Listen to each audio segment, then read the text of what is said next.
Do you have a difficult time studying? Do you find that technology can be a distraction rather than a tool when you're studying?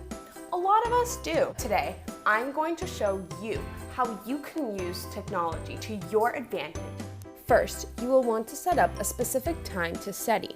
You can use your calendar app or a daily planner to help you set aside the required time. By setting aside a specific time to study, your mind will be prepared and less likely to procrastinate.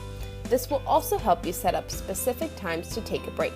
The next step that you want to take is to go into your settings and press the Do Not Disturb button. This might seem like a very simple step, but removing the distraction of notifications and text tones will make you less inclined to reach for your phone. The next trick that you want to use is to download apps that will help you study. One of my personal favorites is Cram. This app helps you make your own flashcards.